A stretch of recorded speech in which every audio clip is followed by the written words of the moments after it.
In this video, I am going to give you my predictions of what Six Flags Darien Lakes' next coaster could be and what impact it would have on the park's future. So come along with me as we talk about the future of Six Flags Darien Lake. Six Flags Darien Lake's last coaster that they put in was Tantric, and they put the coaster in the old Thunder Rapids log flume ride location. Tantrum is a Gerstlauer Eurofighter, which is 98 feet tall and has a 97-degree first drop, and has a maximum speed of 52 mph. With 3 inversions, it was a great choice for the park to put in, but that was in 2018, and since then, they have not added a new coaster. The next ride the park added was a tower swing ride called Skyscraper, which took riders up 242 feet in the air at 35 mph. Then the pandemic hit, and the parks put a hold on their new rides for 2020. Then the park announced that they would be adding a new water slide to the water park for the 2022 season. The name was called Wahoo Way. It is 60 feet tall, with twisting and tight turns.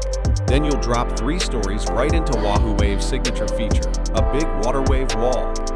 Riders slide vertically up the wall, then back down with weightlessness right into the splash pool below.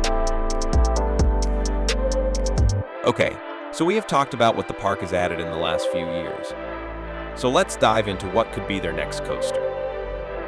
The former Grizzly Run would be my first location for a new coaster, because Mind Eraser is the only ride in that region. Grizzly Run, which closed in 2019, would be an excellent spot to add a new coaster and truly open up that area.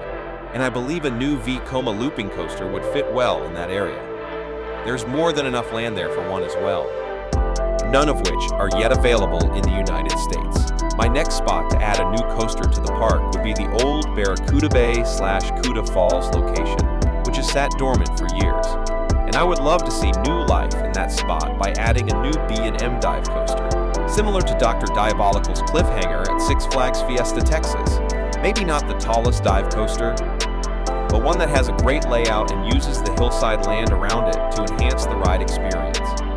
It would be a great view when you walked in the front gate and saw that. My next spot to add a new coaster to the park would be the Midway by Boomerang. Yes, I know it's a weird spot to put a new ride, but there's nothing there right now. And what I think would look great is a S and S4D free spin coaster, similar to Tumbly at King's Dominion, and I just had the chance to ride that ride a few weeks ago for the first time. And it's a fun ride, and every ride on it is not the same. Also, it would not cost that much for the park to add one too. And my last spot for the park to add a new coaster would be where the go-karts are right now. I know a lot of people may like the go-kart, but I don't think it's as popular as it used to be. And that has a lot of room back there for a new out-and-back wooden coaster from GCI. Similar to Mystic Timbers at Kings Island, this is an awesome little coaster that packs a big punch. And you're all gonna say, we already have one.